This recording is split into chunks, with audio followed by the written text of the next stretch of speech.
built a very strong political party. It's one of his greatest legacies, a strong political party. But he never mentored anybody. After his death, the party is up for grabs. There is nobody. There is no succession plan. Ile iko imeuzwa. Si imeuzwa? Sasa, surely na sina ubaya. Huyo mzee anaitwa Oburu. Can he take that party anywhere? Niliona juzi akisoma anasema nimeshindwa kusoma, rais enda ujisome. But if the right honorable Raila Odinga had probably allowed Babu Owino to grow, yeah? If I was Raila Odinga, I am not. If I were him, I would have mentored Babu Owino. Today, that party would be very strong. And he would negotiate with Ruto or with Rigiji as an equal. Saa hii wanapanga hapo na Ruto. Ile mzee amepatia hiyo chama hata kusoma ni shida.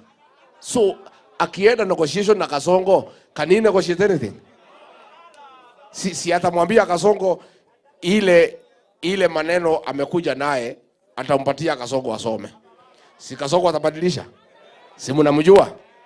Sasa akija vile alifanya Naivasha, anamwambia Kasongo ile maneno tuko nayo nenda usomee mbele, ninashindwa kusoma. Sasa wakiandika ile maneno ODM na anataka apatie Kasongo ajisomee, si Kasongo atabadilisha? Let us be genuine and honest in genuine mentorship of young people.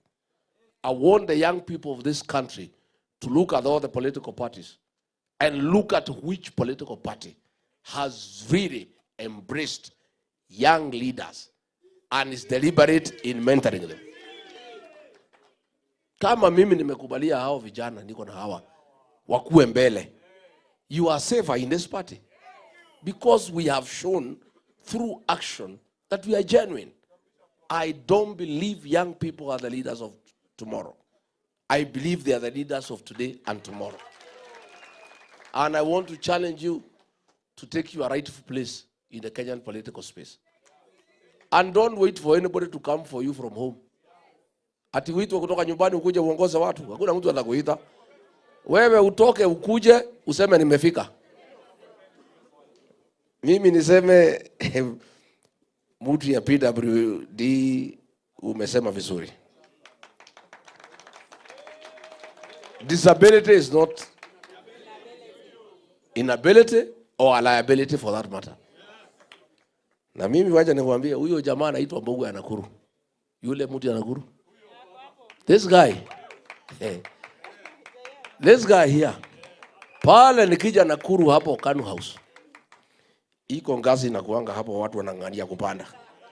Huyu anatoa hii watu yote who are able. Anapanda juu in his condition. Anachukua microphone na kuongelesha mkutano. He fights for his space. And he has never felt that he should be pushed around because he is disabled. He has affirmed his place. I really like this guy. You know, hapo na inakuanga watu na furutana. Hata hiyo clutches yake anaitumia kushukisha wengine. Anaweka hapa, anakuweka nini, anamwambia wewe shuka. Anapanda hapo. This guy, you guys, I want to give another. I'm sorry I'm not able to see you separately because of this meeting and the press conference, but I'll create time to sit with you. But I'll take your memorandum, I'll look at it, but I want to give you an assurance that I will fight for you. Na nyinyi already, you have an advocate for you who lives right in my house inside. Wakili wenu anaishi kwa boma yangu. Huyu Reverend Docas. Yeah? Mambo, when she was in office, her program ilikuwa ni the boy child, widows, orphans, and PWD. So mimi nikipata nafasi ya uongozi, wakili wenu ako hapa. Hata nisiposikia hiyo maneno mchana, ataniambia usiku nikifika nyumbani. Akiona sijaelewa vizuri, nikiamuka asubuhi atani, you are okay, you guys. You can rest assured that in my administration, you will prevail, you will be affirmed, you will be present. And I have told you that you have a very serious advocate in my home.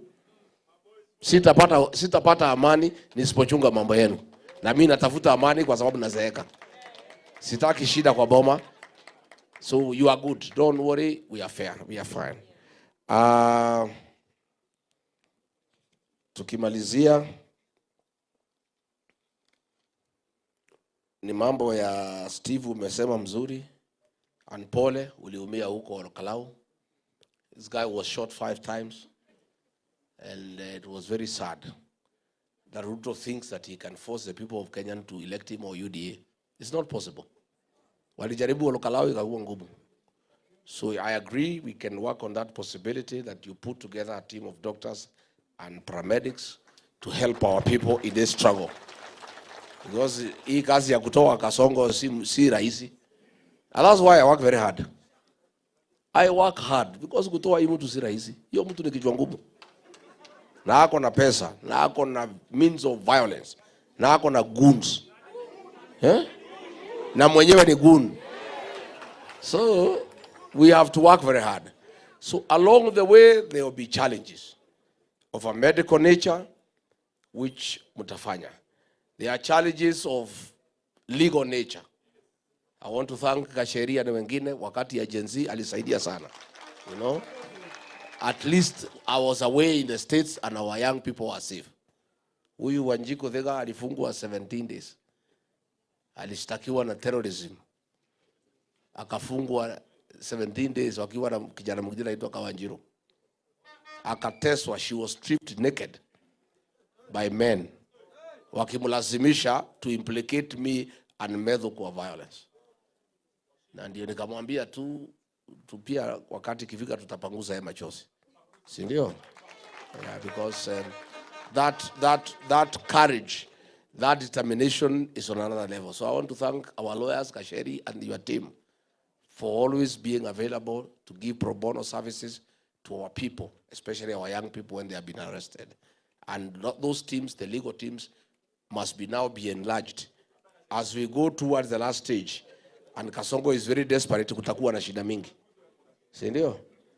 Atakuwa, he is very desperate. Atatutatiza, I must tell you. I must prepare you psychologically. I must prepare you. Atatusumbua sana. Muko gagari. Atatusumbua. But you guys, the good thing you have said, nyinyi, you have nothing to lose. You can only gain. Si ndio? So mkuwe tayari, but we'll put our lawyers on standby. In every county we'll have a team of lawyers. The way Steve has suggested, a team of doctors and paramedics, just to be at hand to assist when there are challenges. Rose, how many more to go? Your Excellency, we are done. We actually wish to present you with a gift. Kidogo tu, we will do it in sessions. Vijana sikizeni. Naelewa. Kalau Doctors tungoje watuletee chakula mwisho wa mwezi. Iko makosa gani? I want to be the leader. My legacy, I want to live in this country. I want to be that leader who mentored young leaders and gave them space and made sure they are solid leaders. Iko mtu alikuja kuniambia juzi, hii akina Medhu usiwakubalia waende sana.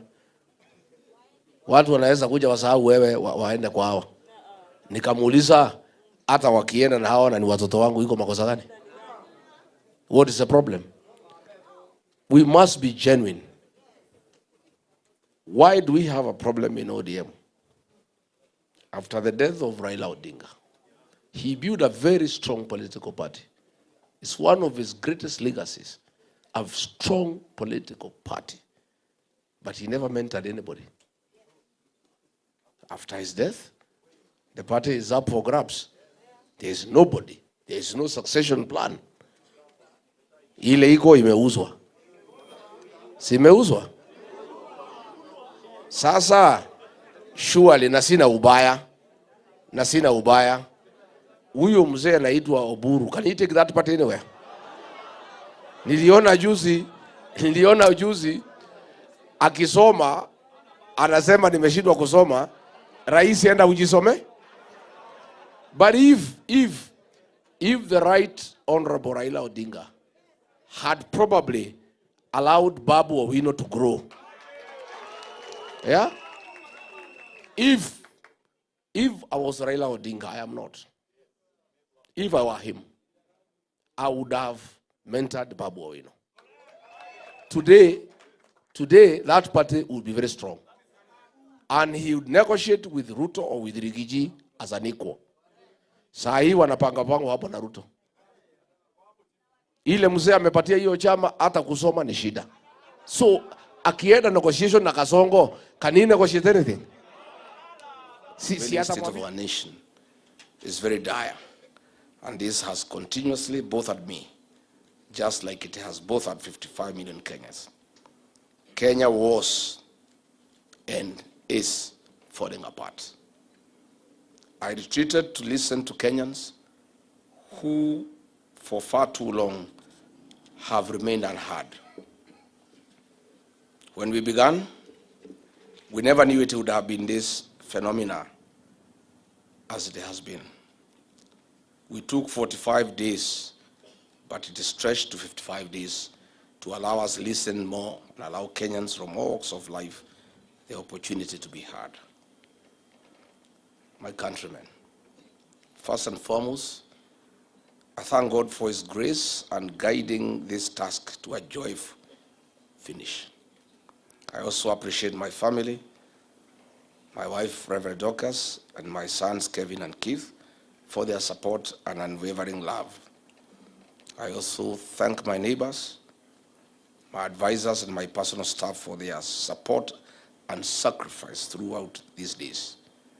I've been here in the village, and I want to thank all leaders, both elected leaders and aspirants for our party, and those in the United Alternative Government for their visits, advice, moral support, and encouragement over the last 55 days. I deeply appreciate the thousands of Kenyans who came here for rigorous conversations and debates. Kenyans who called in and whom we held countless virtual meetings late into the night. I assure you that your views and opinions have been heard, and I hold them dear to my heart. Fellow countrymen, since independence, Kenya has stood strong. The people of Kenya are resilient. We are known world over for whom we are: God-fearing, strong-willed, hospitable, law-abiding, industrious, hard-working, patriotic, resolute, affirmative, honest, and peaceful. Kenyans hold values as spelled out in our Constitution. Our new Constitution brought forth great changes to our development agenda, well-being, and our democracy. It is a great foundation of our nation and a strong pillar of who we are and the future we look forward to. My countrymen, the 55 days have been significant, painted with debates, meetings, new ideas, new freshness of the people, happiness, and rigorous consultations. Evenings were great with my family, a few friends and neighbors. Sometimes the days were painful when I would hear what Kenyans have gone through in the last 4 years. Other days we could sing and pray. Other days I would just sit alone and reflect too much into the past, present, and the future. I also took time in late night hours to read widely and make random calls to Kenyans across the country and abroad. My countrymen, the last time I made this journey to Amonyoro for consultations, I took the advice given by the people. They instructed me to form a vehicle and a listening tool, a political party that listens to them. They further instructed me to look for allies from across the country. Out of that conversation then came the democracy of the Citizens Party and the many allies I now have, my cousins, my in-laws, my brothers and my sisters. We are now a family, the United Alternative Government of Kenya. It is for this reason that in the last 16 months, the DCP party has since become a permanent fixture in the national conversation and the journey to liberate our republic. I can confirm today that the future is indeed green. Ladies and gentlemen, we all know that in 351 days, on the 10th of August 2027, less than a year from today, we shall go to the general election to elect a listening president and caring leaders. What we have now, a majority are boisterous, callous, dictatorial, and they have itchy fingers. Kenyans who visited me told me that the final stretch of the race is upon us. And once again, as a leader, I needed the people to guide me.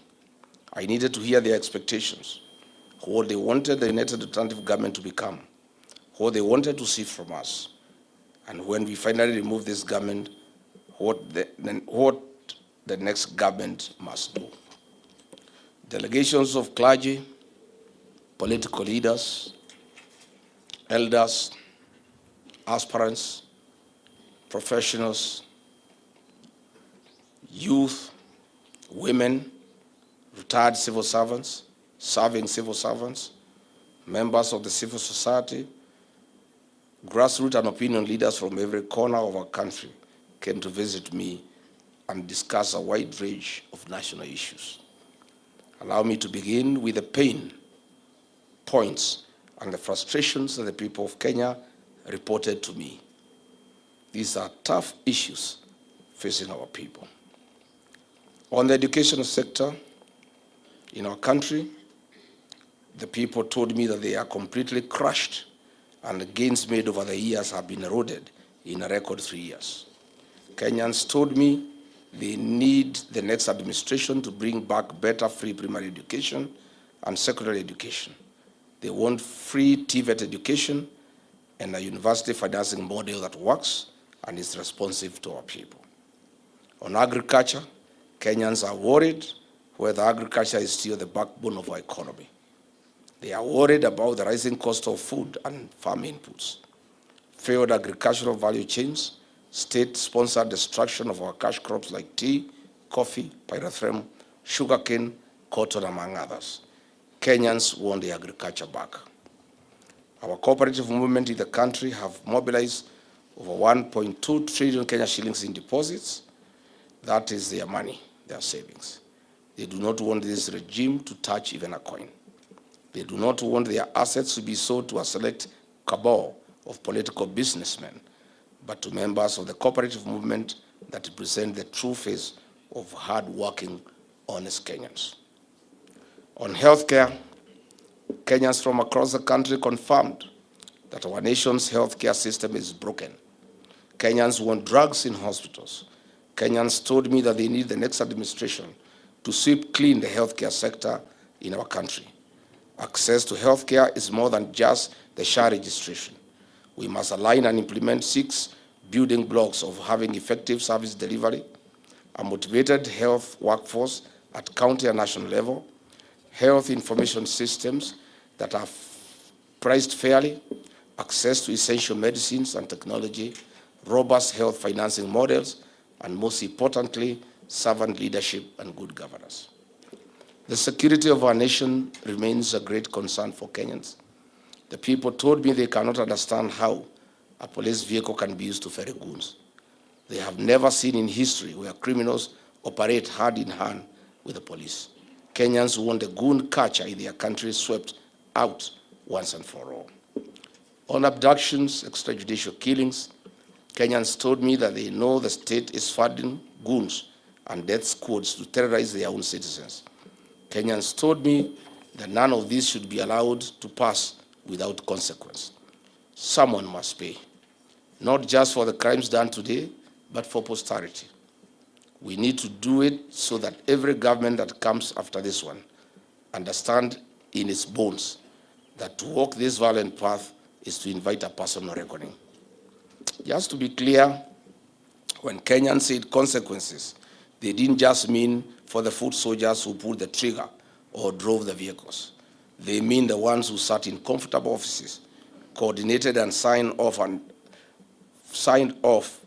and declared war on their own people, and they must start trial. They must be prosecuted. They must be convicted. They must serve as an example to all. The people of Kenya are crying for justice. This is the bare minimum for the United Alternative Government once we get into power on 10th August 2027. Kenyans told me that this government, which came to power on the claim that it was God-fearing, has allowed churches to become a target of violence. Goons, rogue police officers, and death squads launch attacks on places of worship with impunity.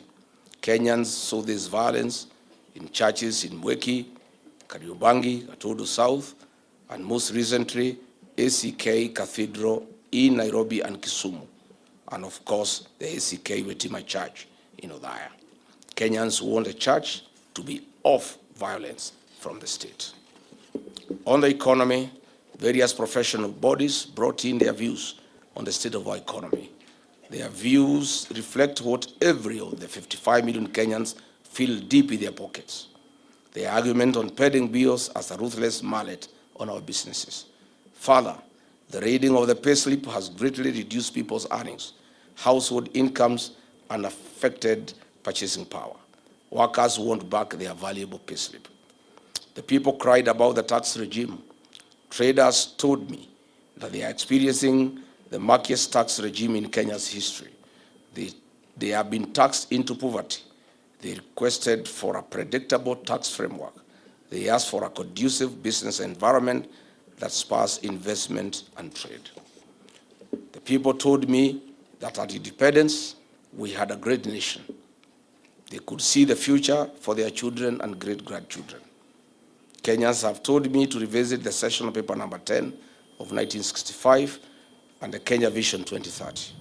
This is not just about revisiting, but use this as a blueprint to give Kenya a vision that transcends political rhetoric. Kenyans feel that if the values of sessional paper number 10 of 1965 on African socialism was implemented to the letter, based on its key themes of African socialism, democratic governance, economic development, resource mobilization, and Africanization, nationalization, social services, and taxation and savings, Kenya would have attained a developed country status in the early 2010. To quote one of the youths who called on me this afternoon, we need to fix the software of this country, and that is where we must begin afresh. Further, Kenyans made another reference to the Kenya Vision 2030. They had pain that the gains made in this Vision 2030 on social, economic, and political pillars are going down the drain.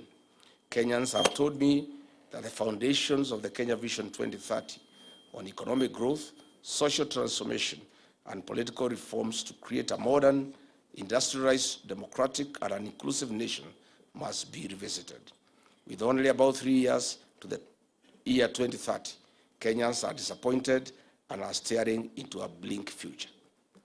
Professionals express their displeasure that if this vision were implemented fully and targets achieved by the year 2030, our nation would have realized its demographic potential in the early 2040s, and this is where our republic would have transitioned to a mature high-income economy and a high-productivity nation.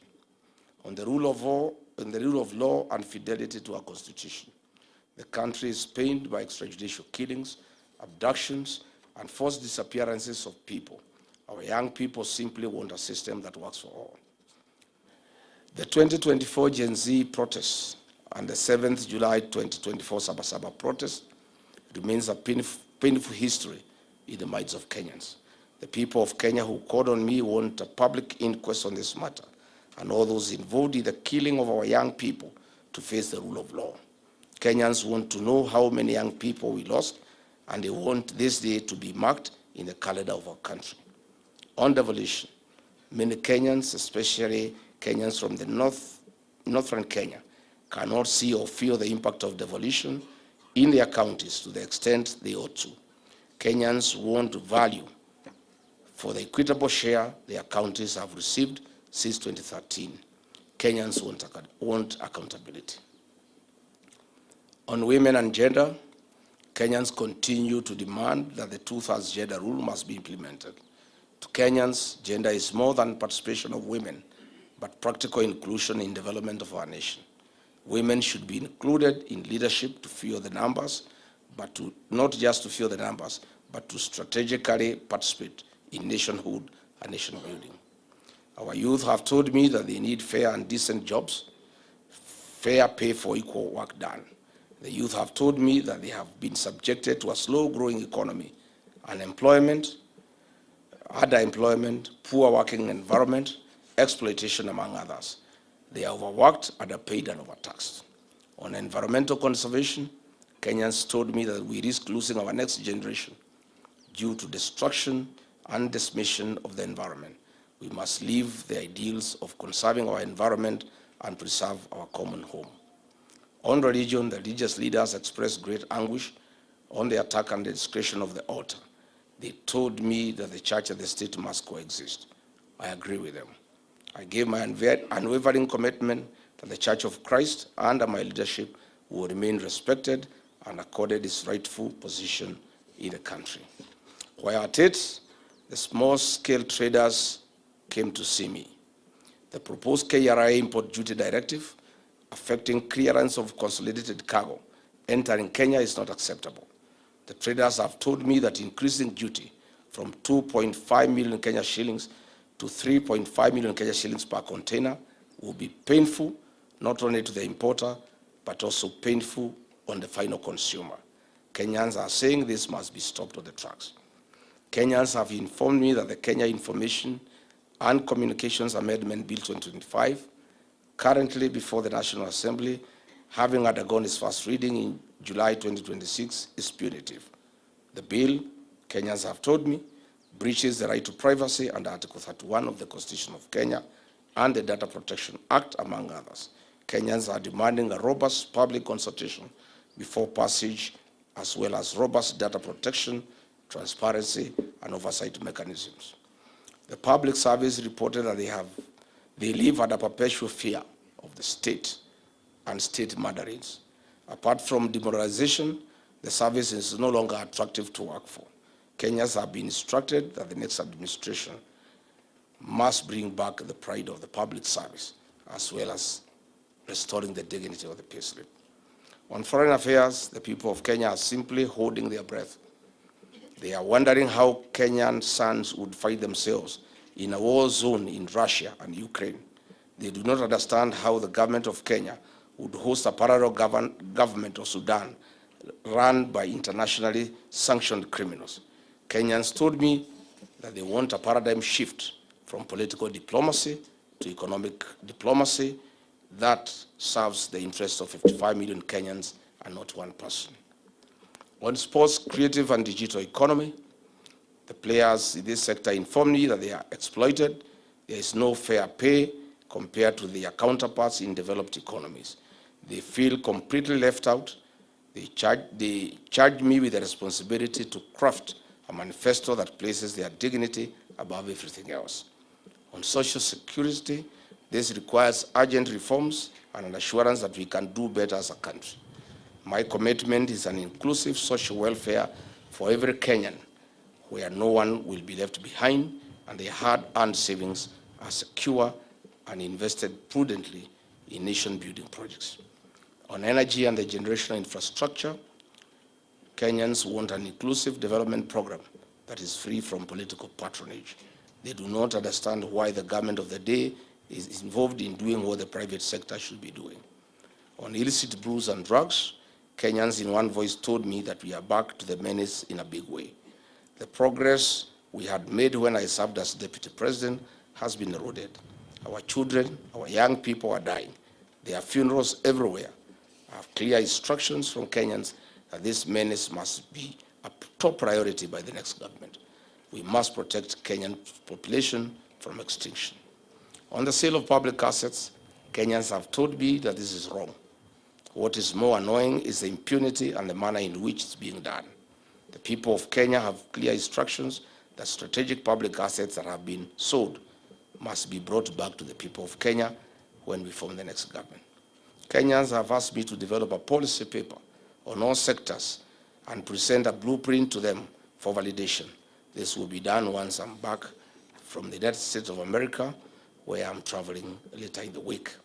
I'll present my blueprint based on what the people of Kenya want. Overall, the people told me that the covenant with the executive was broken and the promises made therein remain unfulfilled to date. Dear Kenyans and my countrymen, I have heard the people from the South Rift. They were abandoned by their leaders immediately after the elections, a cycle that has always recurred. The promises of development that they were given have never been delivered. Their community land is being grabbed in broad daylight by people who fear no consequence because of their connection to State House. We discussed this and many other issues in that region. From the Nairobi City County, leaders, aspirants, professionals, and businessmen all agreed that our capital city is in ruins. The streets have become rivers because no work has been done on drainage. Children are packed into classrooms so congested that no learning can take place. Families and businesses watch bulldozers flatten their homes and their places of work in targeted inhuman demolitions. Goons and killer squads are in the streets and in the estates. The police who should be protecting the people are too busy serving as bodyguards to these criminal elements as they wage a war against the people of Kenya. From the Maa Nation, elders, leaders, and aspirants told me how they are watching as their land is being stolen by the president and his cronies. They are in pain because when their people have stood to protect what is theirs, many have been shot. Land theft and police violence rage across their counties. From the coast, elders and senior leaders told me of their challenges at the port of Mombasa, the key to the coastal economy. It has been mismanaged and used to disadvantage the local population. Ranches are being seized at gunpoint. Minerals are being carted away, but the local communities see no returns. The drug epidemic is back. I spearheaded this fight as deputy president, but the gains have been lost. Drug dealers have been welcomed into the highest decision-making table, including sitting in the cabinet. This disease is devouring the youth at the coast. From northern Kenya, leaders, professionals, and concerned citizens told me of the absentee leaders who do nothing to combat the underdevelopment and entrenched poverty. Devolution, the promise that was supposed to bring government to their people, has instead seen resources disappear with little to show for it. The drought still comes, the water has still not come. For the western and western regions, the people reached out to me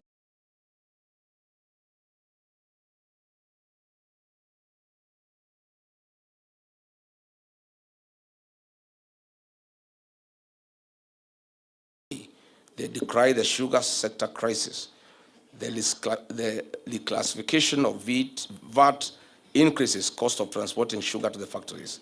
The sale and leasing of sugar factories to private sector does not benefit only farmers, but the cabal that is hell-bent on pursuing selfish gains at the expense of 55 million Kenyans. For the North Rift, the people collectively spoke about the menace of banditry, cattle rustling, and the crop failure that has been experienced in the region. That warlords of violence are now eating in government, but the problems still remain. For the people of Mount Kenya region, I've heard your voice of unity. This will be done. We are one people and one nation. For the members of the fourth estate, they decried state harassment and curtailment of their freedoms that are enshrined in the Constitution. The media wants to be left free as espoused in our Constitution. This is only a sample of the discussions that I was having here in Omanyoro.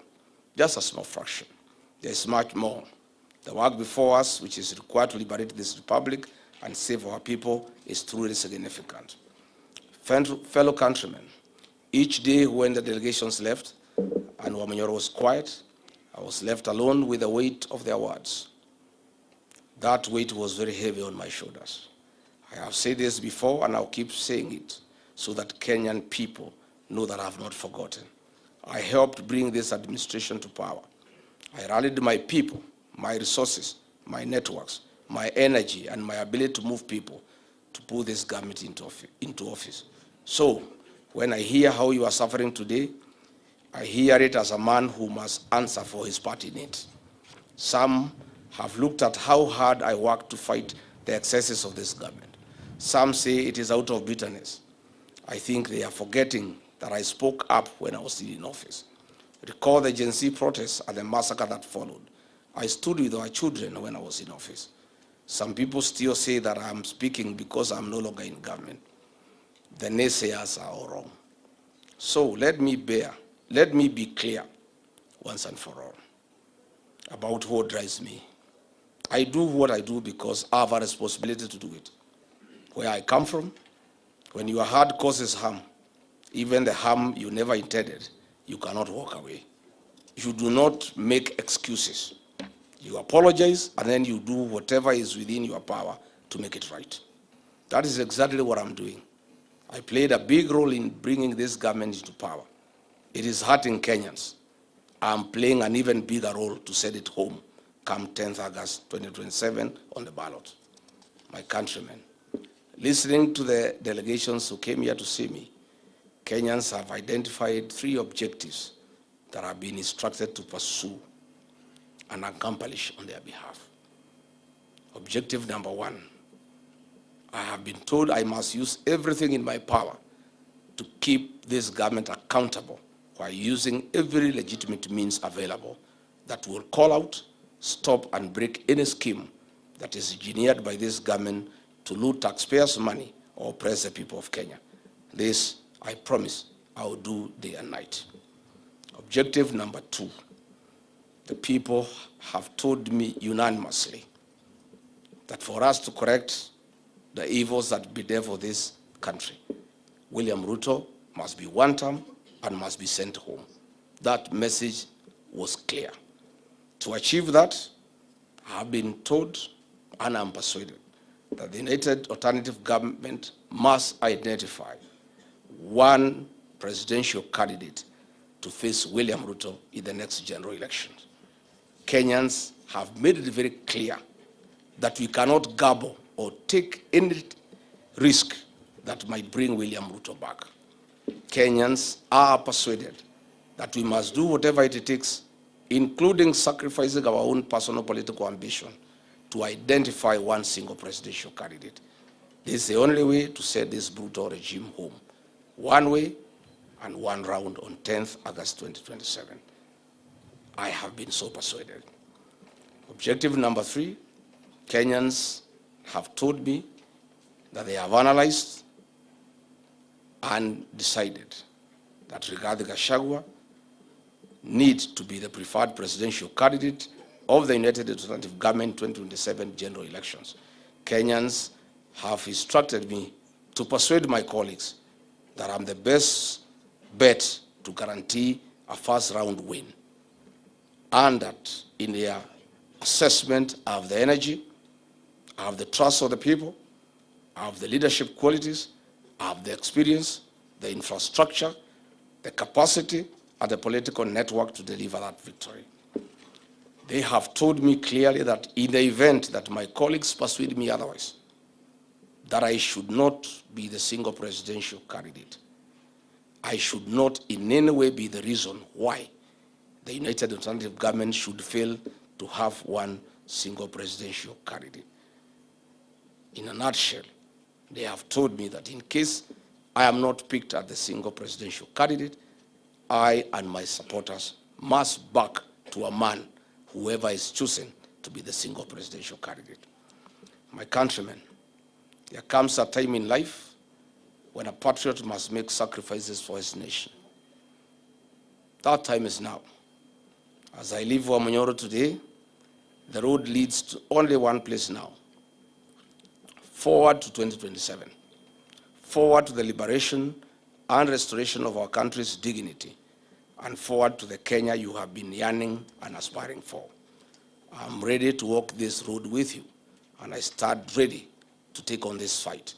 I assure you that the United Alternative Government is committed to ensuring fair, transparent, verifiable, credible, and democratic 2027 election and the liberation of the Kenyan nation and the restoration of the dignity of the Kenyan people. May God bless Kenya. May God help us liberate our great nation. I thank you.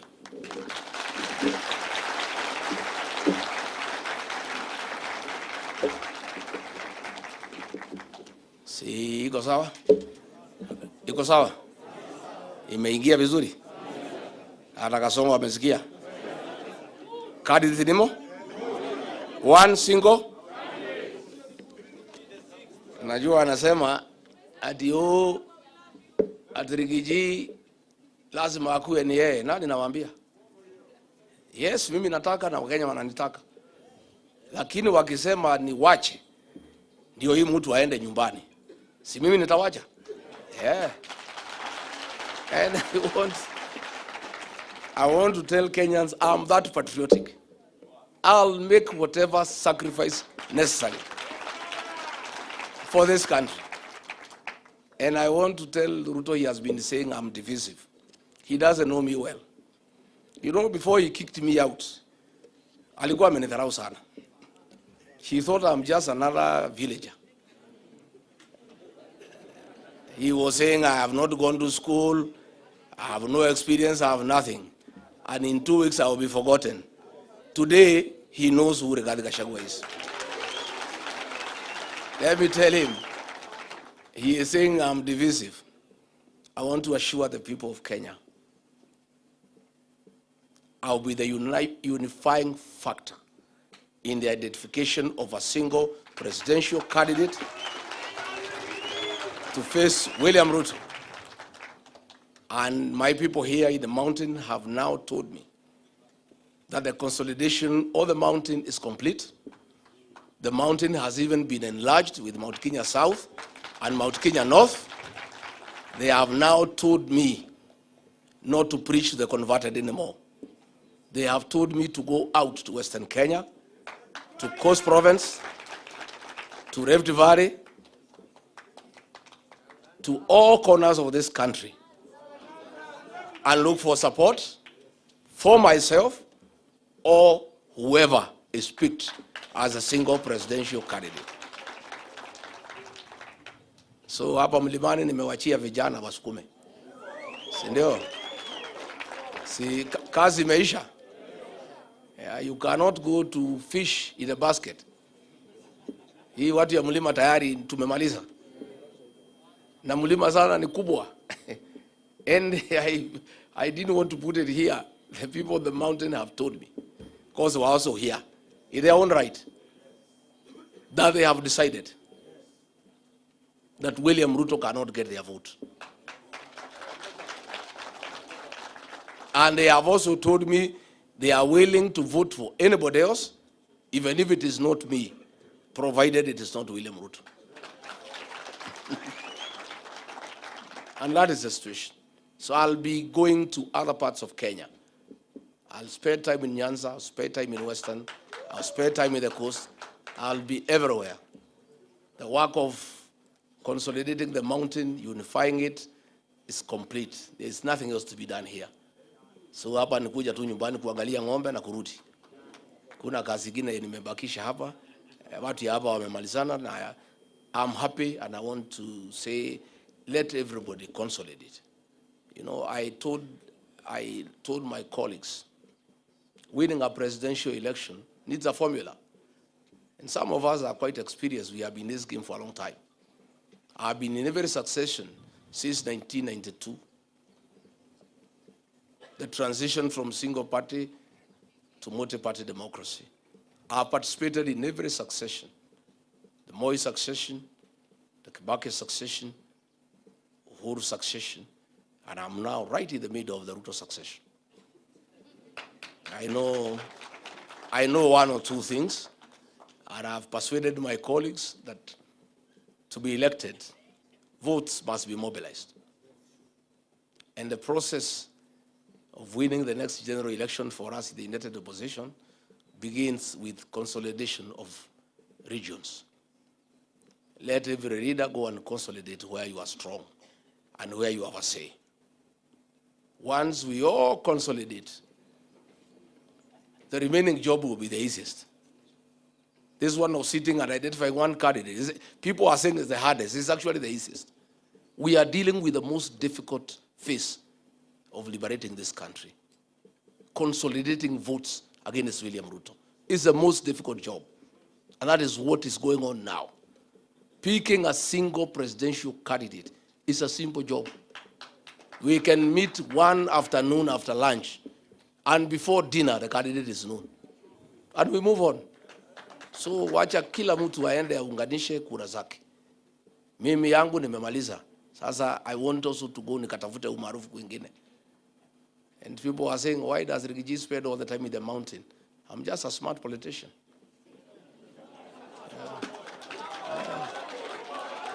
How do you go? How do you go to ask for support elsewhere before you consolidate your own? Charity begins at? Now I can go comfortably to Western Kenya and say, hey, I have consolidated 80 million. Please, can we partner? And then I'm listened to because I'm a serious guy. So people are blaming, oh, mtu atoki mlimani. Now nimetoka. I was in Kipsigis land. I was received like a king. Yeah. The man nation I've conquered. Hapo yote ni Rigiji na DCP. Kipsigis naendelea na it's going on very well. Kanairo nimemaliza. Sasa so nataka sasa ningangane na Western, si ndio? Na Coast and the rest of the country. And we are working well with our colleagues. And everybody is doing a good job. I'm particularly very happy with what is happening in Western Kenya. I'm very happy. I'm also very happy with what is happening in Nyanza. I'm very happy. I am very happy. I can see this thing is done. Once Western is done and Nyanza, kuisha maneno. Because hawa wengine wote tulikuwa tumemaliza kita. He was hoping he can take Western and Nyanza. Naona mambo imekuwa ngumu. Mambo ngumu. Na sasa hii Western, hii Nyanza imechemuka na Rigiji bado fika huko. Na nikifika huko, sitafika kufanya ile inaitwa finishing. Ile finishing. I want to say, Rigiji will be all over the country. The mountain is just a home now. He has to come and sleep once in a while.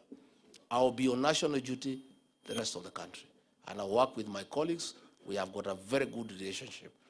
I'm always hosted in other parts of the country, and I want to thank other Kenyans the way they have welcomed me.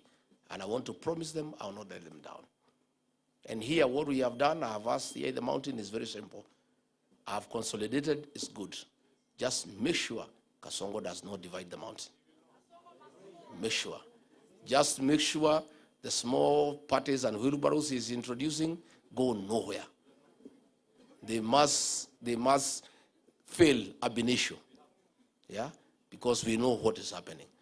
And I've told the people of Kenya to appreciate and understand why I was consolidating the mountain. It's because the mountain vote is huge, and this vote, when it's united, is good for the country, so that we can join the rest of Kenyans to make sure we beat these men with a margin of 6 to 7 million.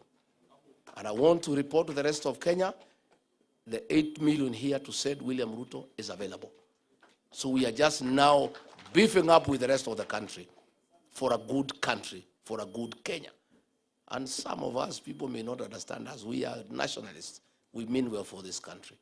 And we'll sacrifice whatever I need to sacrifice for this country. And we'll be around and we'll be everywhere. Nimeshukuru sana, asanteni sana. Watu ya press, thank you very much. Mungu awalinde. And na nyinyi vijana, mukienda nyumbani muende vizuri. And I am sorry we didn't even have enough time to really discuss and exhaust the issues you have. Yeah? Lakini tutapanga tupige mapicha kabla giza, si ndio? Hii mapicha inasaidia? Oh, inasaidia? So wacha the various student leaders wa Kisumu ya Marsabit where watu yangu wapange hapa tupige picha. Si ndio? Oh, mnataka kulala? Sasa asanteni sana, Mungu awabariki. Thank you very much.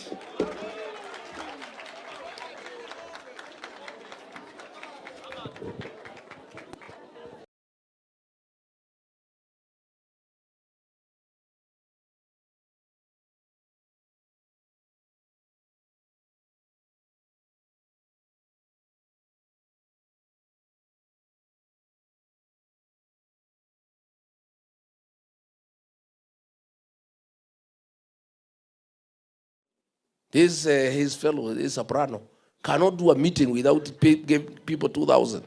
The minute you start paying people to listen to you, you have lost it, because they don't care what you are saying. It's just a transaction, isn't it? People are just transactional.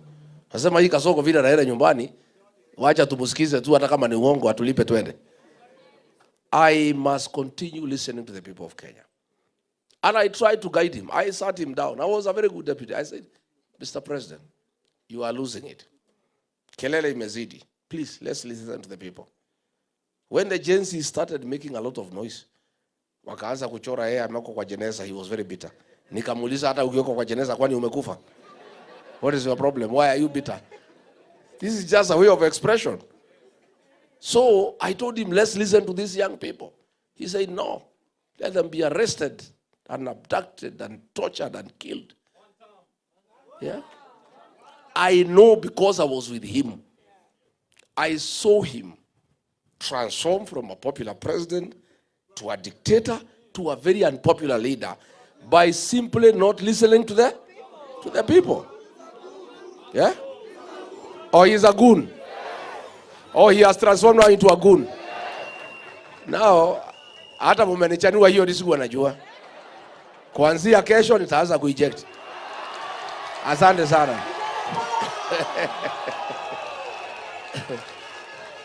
Mumenisaidia sana. Let me tell you. I saw. Yeah? Tuanze leo. Aya, sawa. I am telling you, I saw it. A very popular leader elected. Tukiwa naye pale. Within 6 months, he started going down. I pleaded with him, please, let's listen to the people. He told me, no, you don't do what is popular, you do what is right. I told him, Mr. President, if the majority of the people who elected you are saying it is not right, you cannot insist it is right. Listen to them, because they are your employers. Bana hakuna uchaguzi bana, hiyo ni mambo ya next year but one. I said, listen to the people. They are saying this finance bill, they cannot accept. Please don't force it on them. You will have an egg on your face. Wewe unataka kupinga serikali ukiwa ndani? No, I'm just being a good advisor. I'm just advising you because I'm listening to the people myself. So, ameenda, ametransform, kutoka president, amependwa na watu, amekuwa dictator, amekuwa mwizi, ameua watu, finally amekuwa goon. Yeah? So, one of these days, when I retire, because I'm a student of literature and I like writing, I'll write a book. Yeah? Sendio. The transformation of a leader to a goon.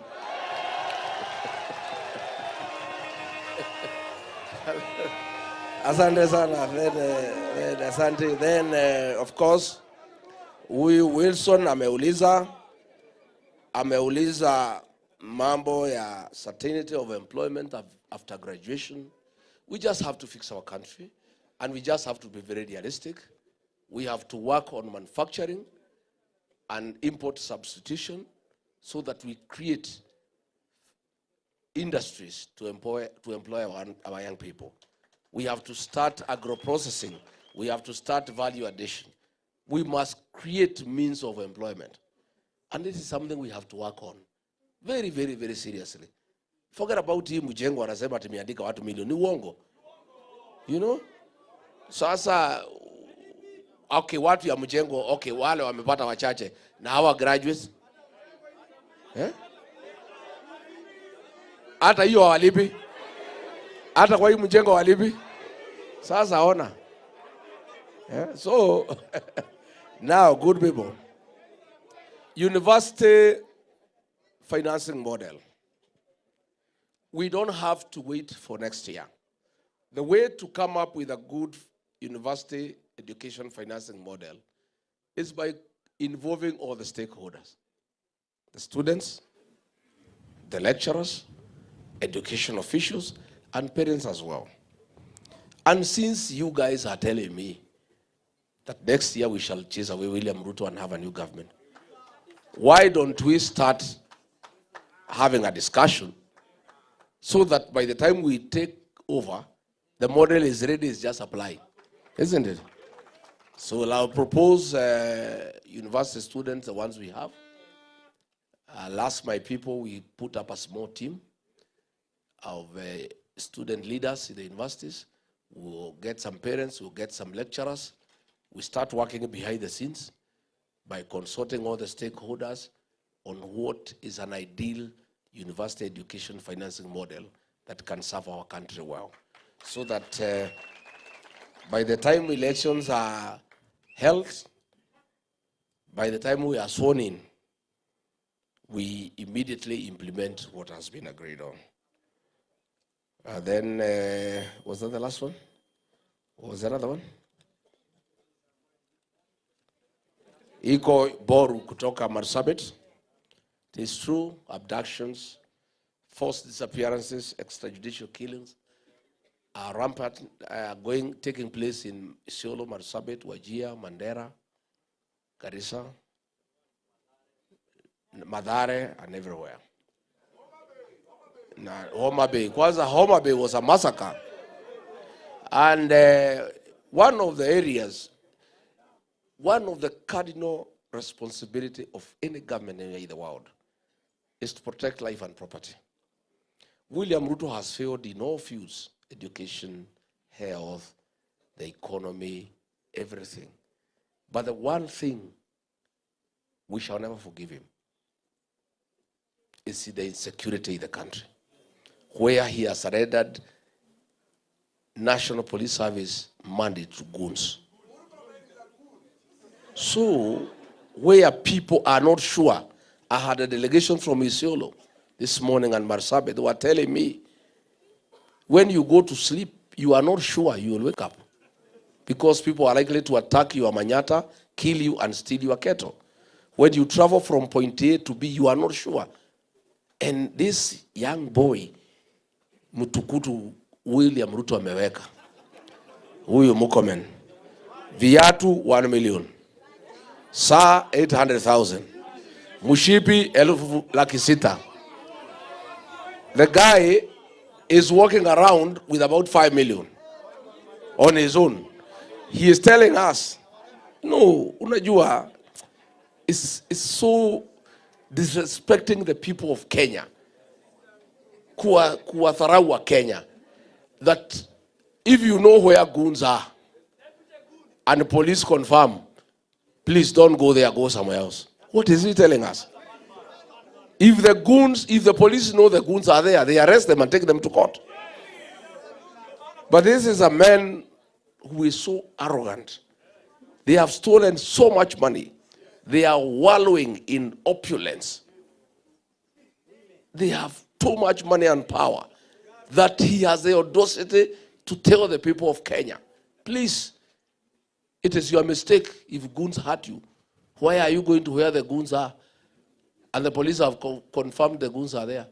Yesterday, I think the MP from Mokoroine said something very good in church.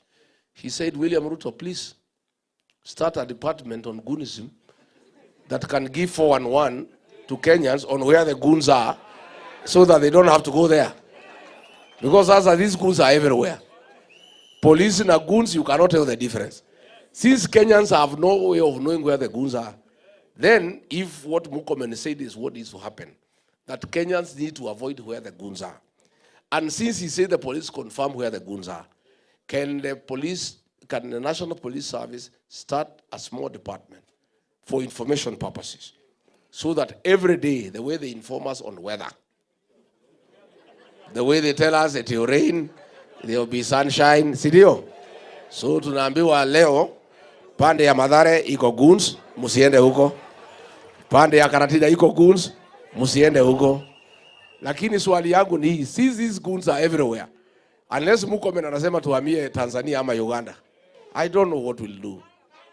Thank you very much. Next. Let's have the last round of questions. Yes. Thank you, MC. We thank you, Your Excellency Rigathi Gachagua, for continuously engaging young people. Hivi tu ndo vijana tunatakanga, ama ni aje? Tuongeleshwe tu, tuzungumzane, tusikizane, ama ni aje? Top shota majezi, top shota! Tupo! Aya, sawa. As I welcome Women League, Margaret Wethegeni, Your Excellency, the Youth League is a caucus that is acting as a pipeline to create the next generation of young women leaders. Your Excellency, I want to thank you extremely for allowing me and giving me the opportunity to lead at national level the DCP Youth League. And through that, I'm also extending a hand. And I want to say that I have Grace Jengo Kule Nyeri. I am mentoring her to be the next leader through you, Your Excellency, and it's a pipeline for you. Tafadhali mpigieni Grace Jengo makofi. Nataka kwa kusema niko na Lydia Lanoi pale Narok. Next leaders generation tunawaona pale. Nataka kusema pale Taita Taveta, Habiba umefika. Your Excellency, Habiba is also on her way. And I also want to say, Kisumu, tuko na youth leader, mwanamuke, ako wapi? Veronica Blessing. Karibu sana wa Monyoro. Your Excellency, we thank you so much for honoring young women in leadership. And we know in you, we are going to be as powerful as Reverend Dorcas. Have you seen her in the podium? Have you seen her in her element? We thank you, Your Excellency. Tusema idhegeni umefika, hujafika bado, ufika haraka sana. Please come here and ask the next question.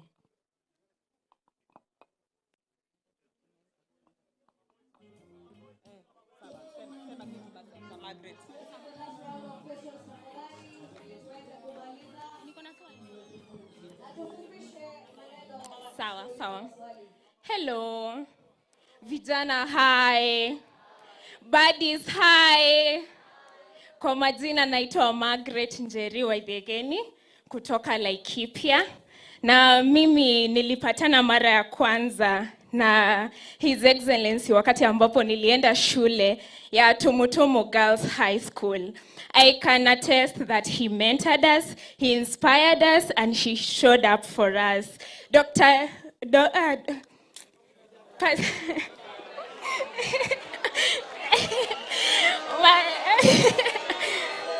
Mama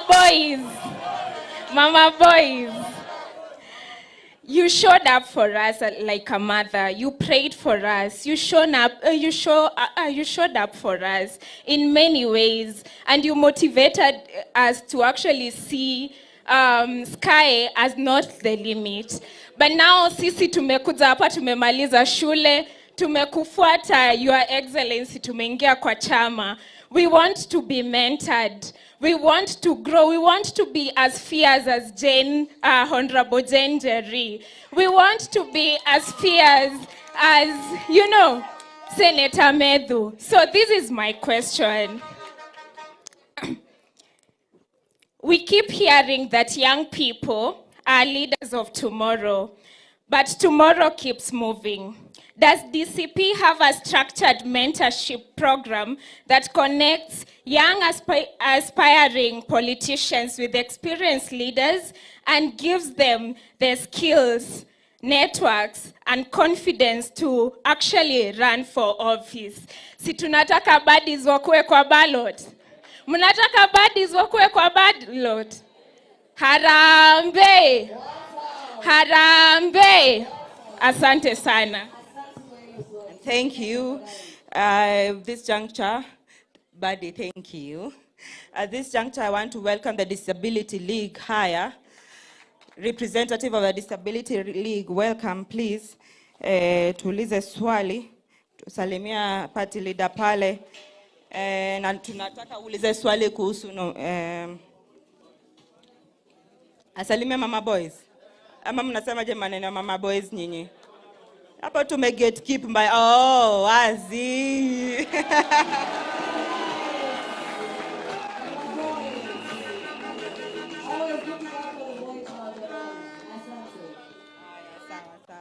Haya sawa, tuulize swali.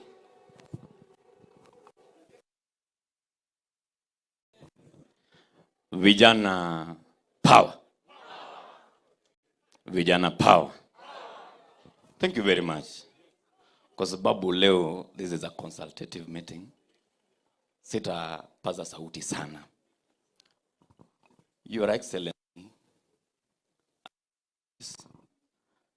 the elected leaders, my name is Haya Dennis. Natoka eneo za Bondo. Kule ambako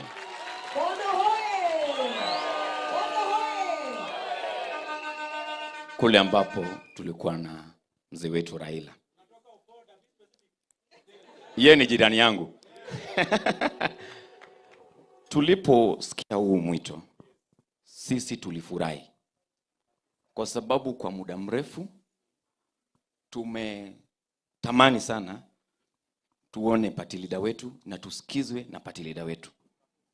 Nilikuja na watu wengi wa DCT na wamekaa hapa mbele.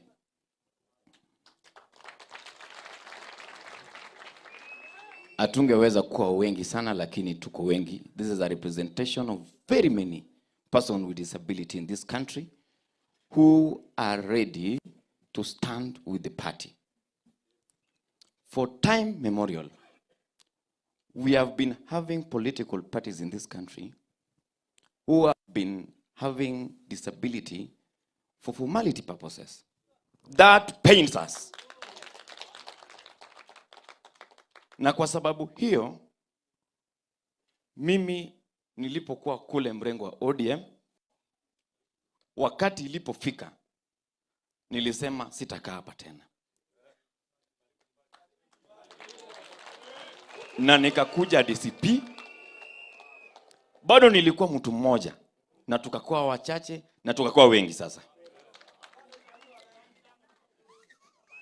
Tulipokuja hapa, tulisema kwamba sisi ni watu ya one term. Sasa kwa sababu hiyo, Your Excellency, before niulize swali, nilipokuwa nimekaa pale, hao watu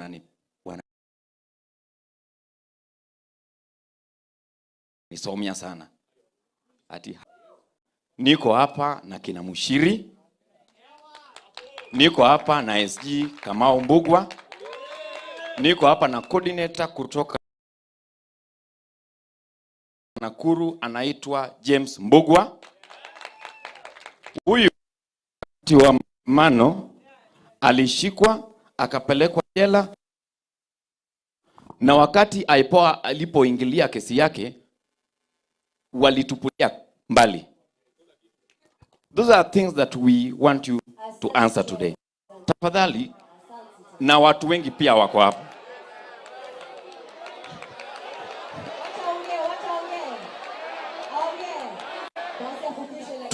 Tuko pia na watu hearing impairment, deaf community.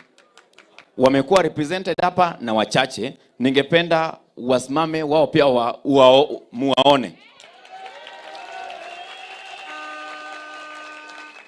Kando na hiyo, Your Excellency, tuko na aspirants hapa kwa Disability League. Just imagine.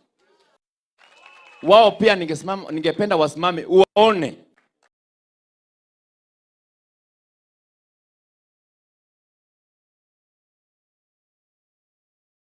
The aspirants. Nuka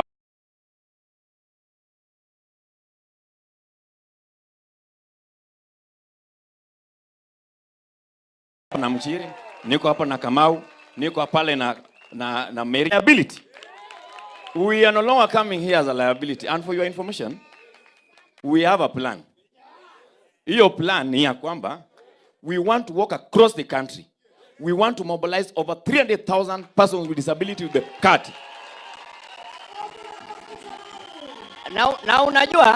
na unajua sisi tunakuja kama we are having a ripple effect kwa party. Kwa sababu huyu Kamau hapa for example ametembea na guide wake. Huyu Mshiri ako na guides kama 5 wenye wako hapa. Wakati au 300,000 wanakuja kwa party, they are coming like 300,000 times 3 or 5. Hiyo kura karibu imeingia milioni 1. Na hao wote ni ya DCP. Sasa tafadhali, kwa sababu ni ya muda, ningependa watu waseme jina yao. Hii Mshiri dogo tu. Wamesema time imeenda. Lakini wacha niulize swali sasa. Swali niko nayo ni kwamba nimeona, na kwa sababu mimi pia ni vijana, wamesema nomination. Sisi pia tunaliza hiyo swali. Huyu Mshiri akisimama pale Kariobangi North, si uache yeye akimbie peke yake? Wamesema hapana, lakini akisimama hivyo, tafadhali anaweza kuwa na ile assurance ya security. Kwa sababu yeye haezi kimbia wakati ile vurugu imetokea. Number 2, tuko na zile vitu kwa constitution inaitwa 5% of every job opportunity. Like, Your Excellency, it lacks what we call penalty. It is very vague and vacant. Kwamba it is very optional kwamba the organizations can decide to employ or not. We want you to put it that there will be a penalty for those organizations that will not have 5% representation for persons with disability in this country, in your next government. We have a proposal there that will request to be presented to you in your due time if you allow us. Bado tuko na wewe hapa. Baada hii tunaomba utuone nyuma ya tent sisi kama persons with disability. Ndio hiyo watu wote uwajue tafadhali. Thank you very much. Vijana power. Asante sana. Thank you so much, Dennis Haya, Your Excellency, the representative of disabilities, only asking for inclusion. And I know inclusion what it means kwa sababu sisi kama akina mama tumekuwa tukipigania 2/3 na hadi walewa haijapatikana. But we know, Your Excellency, with you disability na women inclusion itakuwa pale mbele, kipaumbele. Swali yetu ya mwisho, Your Excellency, so that you can respond to us. And as I ask Mike Steve kutoka kule Murang'a, who is the county youth leader wa Murang'a na ni medic. Huyu alipigwa risasi karibu 5-6 akiwa Olkalao akipigania chama. Aulize swali ya mwisho. Your Excellency and the 6th President of Kenya, Her Excellency Dr. Reverend Dorcas, na majenzi wenzangu, harambe! Harambe! Kwa majina, mimi naitwa Mike Steve. And Your Excellency, today, I have a humble request. I love the good job our lawyers do, read by Mheshimiwa Njeri Maina. Kila time mwenzetu wameshikwa, wanaungana, wanaenda wanamtetea. Mimi kama medical, I'm a doctor by profession. Ningetaka utupatie ruhusa. Pia sisi kama madaktari, when I look at this all, and I know several doctors wako DCP, na several nurses na pia pharmacists. Pia sisi tungetaka tukue na kikundi. Ili tunapoenda kule campaigns ama kule rallies, when one of us is injured, tunamshughulikia mbio, anarudi kwa ground, anafukuza kasongo. Ama ni aje? Your Excellency, kwa bahati mbaya, tunaongozwa na CS ambaye hana clue yoyote. A clueless CS wa head. Sinamjua? Yule mse wa kule juu. Si ndio?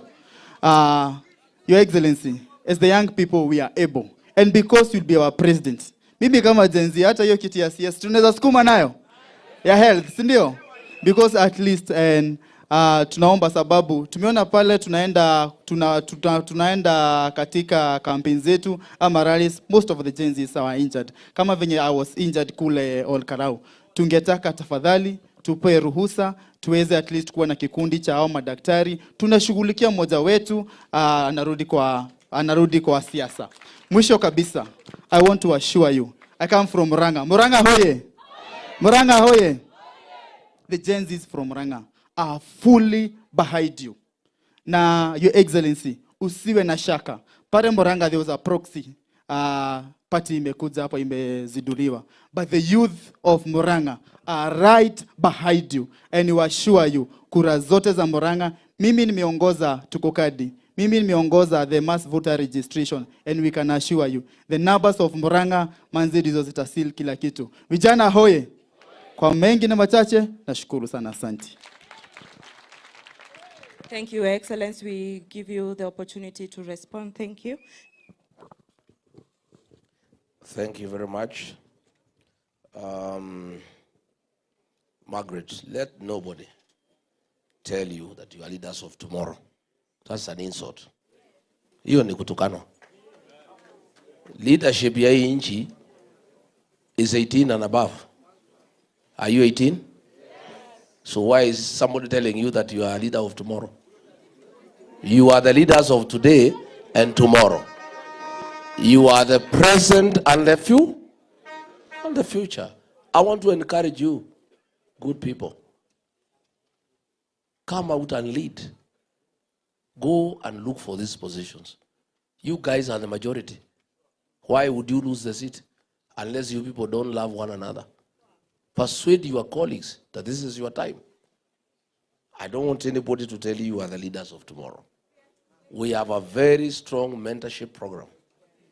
If you check in the party, the elected leaders I have, Akina Methu, Akina Jane Jerry, Akina Karungo Thangwa, I allow them to flourish. Mimi siwafuniki. Many leaders don't want young people to flourish. They feel insecure. I'm not insecure. Hii vijana wakiongoza hata mimi nipumzike. Si ndio mzuri? Yeah. If they can take over and run this country, mimi nikae hapa na Reverend Dorcas tungoje watuletee chakula mwisho wa mwezi. Iko makosa gani? I want to be the leader. My legacy, I want to live in this country. I want to be that leader who mentored young leaders and gave them space and made sure they are solid leaders. Iko mtu alikuja kuniambia juzi, hii akina Methu usiwakubalie waende sana. Watu wanaweza kuja wasahau wewe waende kwa hawa. Nikamuuliza hata wakienda na hawa na ni watoto wangu iko makosa gani? What is the problem? We must be genuine. Why do we have a problem in ODM? After the death of Raila Odinga, he built a very strong political party. It's one of his greatest legacies, a strong political party. But he never mentored anybody. After his death, the party is up for grabs. There is nobody. There is no succession plan. Ile iko imeuzwa. Si imeuzwa? Sasa, surely na sina ubaya. Huyo mzee anaitwa Oburu. Can you take that party anywhere? Niliona juzi akisoma anasema nimeshindwa kusoma, rais enda ujisome. But if the right honorable Raila Odinga had probably allowed Babu Owino to grow, yeah? If I was Raila Odinga, I am not. If I were him, I would have mentored Babu Owino. Today, that party would be very strong. And he would negotiate with Ruto or with Rigiji as an equal. Saa hii wanapanga hapo na Ruto. Ile mzee amepatia hiyo chama hata kusoma ni shida. So, akienda negotiation na Kasongo, can he negotiate anything? Si atamwambia Kasongo ile maneno amekuja naye atampatia Kasongo asome. Si Kasongo atabadilisha? Si mnamjua? Sasa akija vile alifanya Naivasha, anamwambia Kasongo ile maneno tuko nayo nenda usomee mbele, ninashindwa kusoma. Sasa wakiandika ile maneno ODM na anataka apatie Kasongo ajisomee, si Kasongo atabadilisha? Let us be genuine and honest in genuine mentorship of young people. I want the young people of this country to look at all the political parties and look at which political party has really embraced young leaders and is deliberate in mentoring them. Kama mimi nimekubalia hao vijana niko na hawa wakuwe mbele, you are safer in this party because we have shown through action that we are genuine. I don't believe young people are the leaders of tomorrow. I believe they are the leaders of today and tomorrow. And I want to challenge you to take your rightful place in the Kenyan political space. And don't wait for anybody to come for you from home. Ati uitwe kutoka nyumbani ukuje uongoze watu. Hakuna mtu atakuita. Wewe utoke ukuje useme nimefika. Mimi niseme mtu ya PWD umesema vizuri. Disability is not inability or a liability for that matter. Na mimi wacha nikwambie huyo jamaa anaitwa Mbogo ya Nakuru. Yule mtu ya Nakuru. This guy. This guy here. Pale nikija Nakuru hapo Kanu House. Iko ngazi inakuanga hapo watu wanang'ania kupanda. Huyu anatoa hii watu yote who are able. Anapanda juu in his condition. Anachukua microphone na kuongeleza mkutano. He fights for his space. And he has never felt that he should be pushed around because he is disabled. He has affirmed his place. I really like this guy. You know, hapo na inakuanga watu nafurutana. Hata hiyo clutches yake anaitumia kushukisha wengine. Anaweka hapa, anakuweka nini, anamwambia wewe shuka. Anapanda hapo. This guy, you guys, I want to give another. I'm sorry I'm not able to see you separately because of this meeting and the press conference, but I'll create time to sit with you. But I'll take your memorandum, I'll look at it, but I want to give you an assurance that I will fight for you. Na nyinyi already, you have an advocate for you who lives right in my house inside. Wakili wenu anaishi kwa boma yangu. Huyu Reverend Dorcas. Yeah? Mambo, when she was in office, her program ilikuwa ni the boy child, widows, orphans, and PWD. So mimi nikipata nafasi ya uongozi, wakili wenu ako hapa.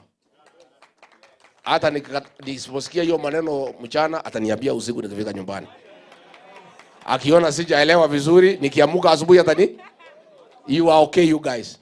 You can rest assured that in my administration, you will prevail, you will be affirmed, you will be present. And I've told you that you have a very serious advocate in my home. Sitapata amani nisipochunga mambo yenu. Na mimi natafuta amani kwa sababu nazeeka. Sitaki shida kwa boma. So you are good. Don't worry. We are fair. We are fine. Tukimalizia ni mambo ya Steve umesema mzuri. And pole uliumia huko Kalau. This guy was shot 5 times. And it was very sad that Ruto thinks that he can force the people of Kenya to elect him or UDA. It's not possible. Walijaribu Kalau ikakuwa ngumu. So I agree we can work on that possibility that you put together a team of doctors and paramedics to help our people in this struggle. Because hii kazi ya kutoa Kasongo si rahisi. And that's why I work very hard. I work hard because kutoa hii mtu si rahisi. Hiyo mtu ni kichwa ngumu. Na ako na pesa, na ako na means of violence, na ako na goons. Na mwenyewe ni goon. So we have to work very hard. So along the way there will be challenges of a medical nature which mutafanya. There are challenges of legal nature. I want to thank Kasheria na wengine wakati ya Gen Z alisaidia sana. You know? At least I was away in the States and our young people are safe. Huyu Wanjiko Thega alifungwa 17 days. Alishtakiwa na terrorism. Akafungwa 17 days wakiwa na kijana mwingine anaitwa Kawanjiro. Akateswa, she was stripped naked by men. Wakimlazimisha to implicate me and meddle kwa violence. Na ndio nikamwambia tu pia wakati kifika tutapanguza haya machozi. Si ndio? Yeah, because that courage, that determination is on another level. So I want to thank our lawyers, Kasheri, and your team for always being available to give pro bono services to our people, especially our young people when they have been arrested. And those teams, the legal teams, must now be enlarged. As we go towards the last stage, and Kasongo is very desperate, kutakuwa na shida mingi. Si ndio? Atakuwa, he is very desperate. Atatutatiza, I must tell you. I must prepare you psychologically. I must prepare you. Atatusumbua sana. Muko gagari? Atatusumbua. But you guys, the good thing you have said, nyinyi, you have nothing to lose. You can only gain. Si ndio? So, mkuwe tayari, but we'll put our lawyers on standby. In every county, we'll have a team of lawyers. The way Steve has suggested, a team of doctors and paramedics, just to be at hand to assist when there are challenges. Rose, how many more to go? Your Excellency, we are done. We actually wish to present you with a gift. Kidogo tu, we will do it in sessions.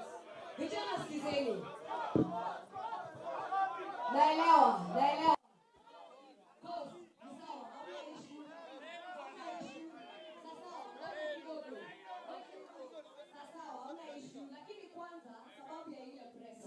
Kumbukeni tulisema kwamba tuko na session ambayo tutapata ya content pale nyingine na photo session. Ndio. Na hiyo tutakuwa nayo. Ni sawa. So they also want us to get that way. Sawa. Sababu tukianza hivi kila mtu atakuwa na swali. Na ndio maana tunataka tu manage. Sawa.